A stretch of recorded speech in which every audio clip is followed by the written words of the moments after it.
Cole Custer, Chandler Smith, and the Tennessee Lottery 250's underway.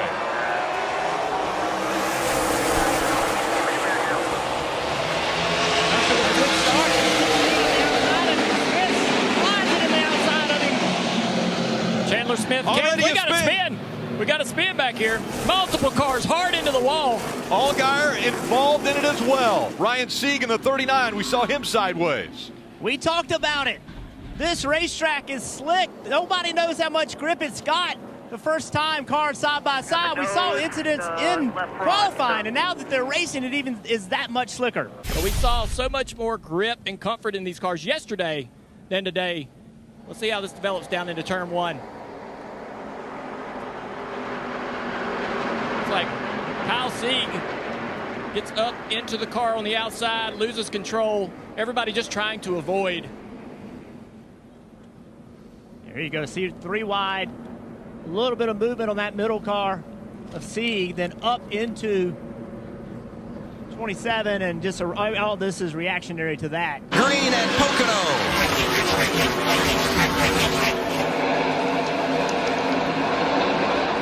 Love the way they fan out on this front stretch, heading to turn one. Oh, by the way, for the first time in a year. That's intimidating, isn't it? No practice, no problem. Austin Hill and Sheldon Creed. Here we go. And there is an incident in the first turn, just like you indicated, Mike, and we saw Stuart Friesen have that problem a year ago. And today, it's Matt Crafton in the 88 and the 9 of Cody Robaugh. Keep an eye out for that neon yellow truck of Crafton. There he is on the high side heading into turn one, and Robaugh No, Robaugh got hit by the 22. Like Austin Wayne Self got into Robaugh. Robaugh did nothing wrong. Crafton didn't. Stuart Friesen barely slipped through again. Todd, you talked about the Hornet's Nest, the middle of the pack. That was so avoidable on the 22's part.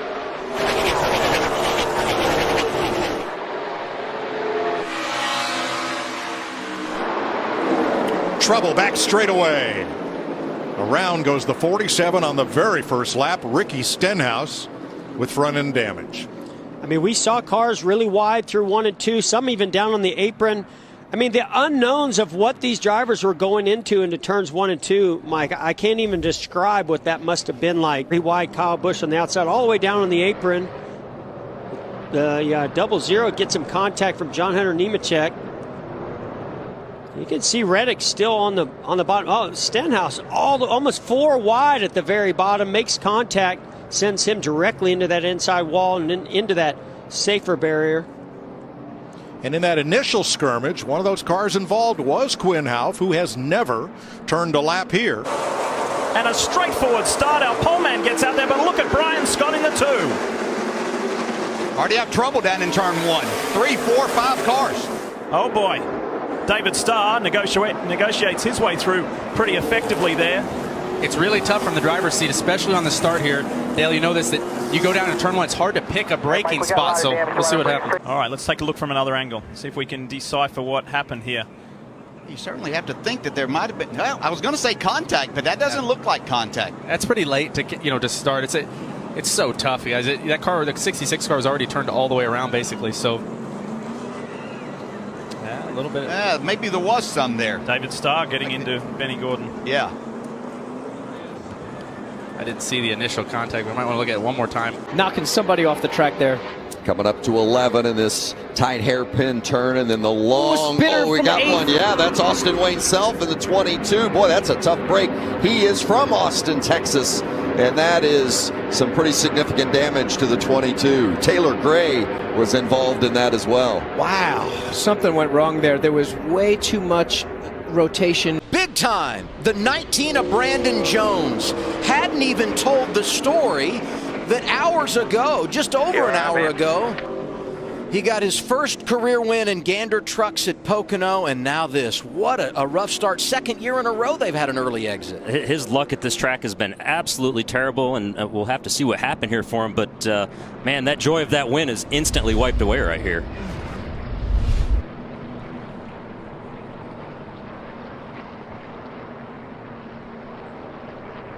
Yeah, it looks like Austin Cindric's behind him, but it's hard to tell if he got into him right there, Regan. Maybe a little contact, if anything. You know, Brandon may have had to check up just a little bit as they got 3 wide right there. Austin might not have been prepared for that, and you see the car just come right around.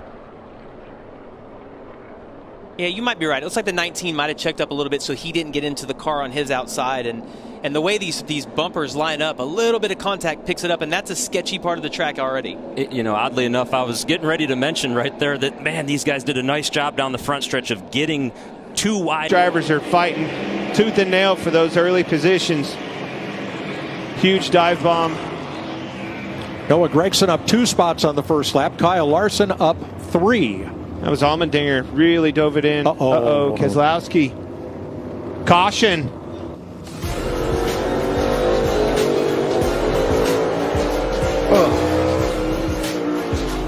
Multiple contact between turn 19 and 20.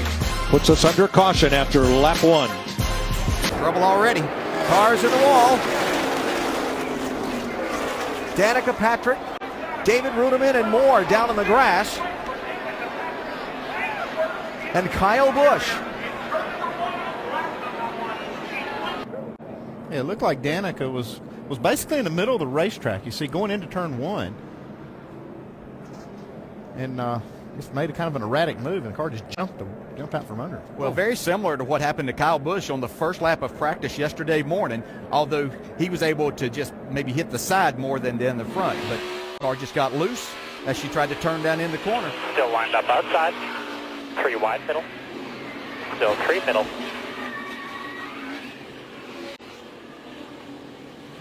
You all right?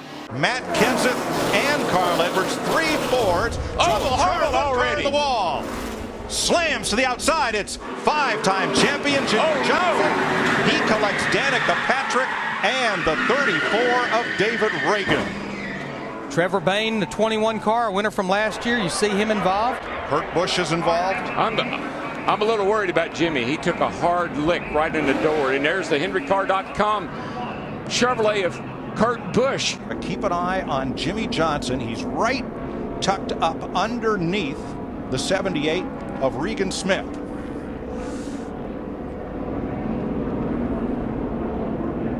Ooh, just got a little tap in the back end. I believe that might have been Elliott Sadler at 33. Elliott Sadler gave him just a little tap. Right here's what I was talking about. Watch Danica. Right there, she gets some damage, but then watch her go down. Jimmy's car's total, but watch her right here. Right between those 2 cars. See the side. See the side only.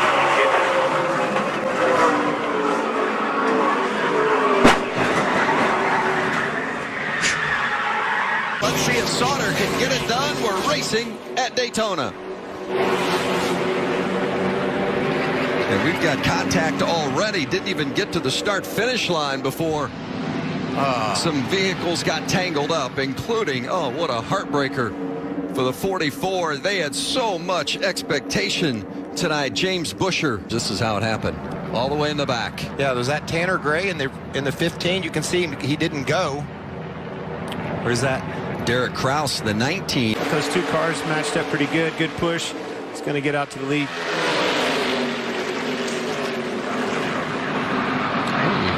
Jeb Burton in the 8. Already going around, starting 3rd. Huge damage. Man. And he's not the only one. Boy, this feels like Pocono all over again. Brandon Jones went around, opening corner at Pocono, and here he is, turn 2, lap 1 at Kentucky. Oh, nice job by Annette to get around, but Brandon Jones just could not avoid it. Terrible luck right there. Unfortunate for everybody. Hard into the wall already. The 7 and the 20. 2 of the main contenders for the championship. And Cole Custer. Cindric. Allgaier got loose, got into the back of the 20. Allgaier into the wall. The 20 also major damage. Christopher Bell right here side by side. The 2 drivers with all the points in their bucket. They have the lead coming into the race because of their performance in the regular season, and they're going to give it all back right here on the initial start of the race. 98 getting in there. Big hit right here by the 23. Wow, that was a big hit.